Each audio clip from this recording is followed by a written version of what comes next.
যারা ফ্যাসিস্টদের সাথে সংশ্লিষ্ট ছিল, যারা গত নির্বাচন এর আগের নির্বাচনকে প্রশ্নবিদ্ধ করেছে, ভোট কেন্দ্রে বিশেষ করে অডিটোরিয়ামের ভিতরে পুলিশ ঢুকিয়ে দিয়ে যে আইনজীবীদের উপর টর্চার করেছে, নির্যাতন করেছে, তারা আসলে এরকম ফ্রি ফেয়ার ইলেকশনে তারা কিন্তু পার্টিসিপেট করতে পারবে না, এটাই স্বাভাবিক। জি জি, এই জন্যই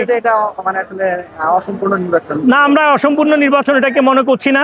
এই জন্য যে নির্বাচনী প্রক্রিয়া, আপনারা জানেন এটা আইনজীবীদের নির্বাচন। যদি সুপ্রিম কোর্ট বার অ্যাসোসিয়েশন অথবা নির্বাচন কমিশন কোনো ইলিগিলিটি করেও থাকে, সেটা কিন্তু আদালতে চ্যালেঞ্জ করার সুযোগ ছিল। এটা আইনজীবীদের কোনো ফর্মে তারা এই কথা বলার সুযোগ নেই যে এখানে এই অনিয়ম হয়েছে বা তাদেরকে নির্বাচন অংশগ্রহণ করতে দেওয়া হয় নাই, এরকম অনেককে অনেক সময় দেওয়া হয় নাই। তারা কিন্তু চ্যালেঞ্জ করেছে, মামলা করেছে, তারপরে তারা আবার নির্বাচনে এসেছে। তো সুতরাং তারা আইনগত কোনো প্রক্রিয়া না যাওয়ার অর্থই হলো তারা এই নির্বাচনটাকে মেনে নিয়েছে। সুতরাং নির্বাচনে যেহেতু তাদের প্রার্থী তারা দিতে পারে নাই, সেই জন্য হয়তো বা তারা বর্জন করতে পারে, এটাও তাদের রাইট। আমরা আশা করছি যে আইনজীবীরা ভোটাধিকার প্রয়োগ করেছে, তারা যথার্থ ভোটাধিকার যদি তাদের এখানে প্রয়োগ করেই থাকে, এবং তারাই এখন ডিসাইড করবে যে সুপ্রিম কোর্টের নেতৃত্বে কারা আসবে। আমরা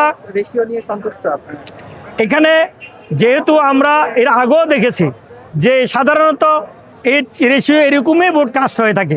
এর আগের নির্বাচনগুলো আপনি যদি দেখেন তাহলে সেখানেও আমরা দেখেছি সবচেয়ে বেশি ভোট আসলে 50% ভোট কখনো কাস্ট হয় নাই। তো এই জন্য এখানে হয়তো 50 থেকে একটু কম ভোট এখানে কাস্ট হয়েছে, যেহেতু এই একটা রাজনৈতিক দল বিশেষ করে এই যারা জুলাই আন্দোলনের বিরুদ্ধে অবস্থান নিয়েছে, নির্বিচারে জনগণের উপর হত্যা নির্যাতন চালিয়েছে, সুপ্রিম কোর্টে মামলা করার মাধ্যমে ওই মিছিলের উপর গুলি করার বৈধতা দিয়েছে, তো তাদের দ্বারা নির্বাচন বর্জন এই দেশের আইনজীবীরা এটা গ্রহণ করে নাই। সারা দেশের আইনজীবীরা এখানে এসেছে এবং তারা তাদের ভোটাধিকার প্রয়োগ করেছে। এখানে কে কী পরিমাণ ভোটাধিকার প্রয়োগ করছে এটা বিষয় নয়। পরিবেশ শান্ত, আইন শৃঙ্খলা নিয়ন্ত্রণের জন্য কোনো প্রশাসনিক ব্যবস্থা নিতে হয় নাই। আইনজীবীরা ইটসেলফ এখানে ডিফেন্স ভূমিকা রেখেই তারা নির্বাচন থেকে সুস্থ করেছে।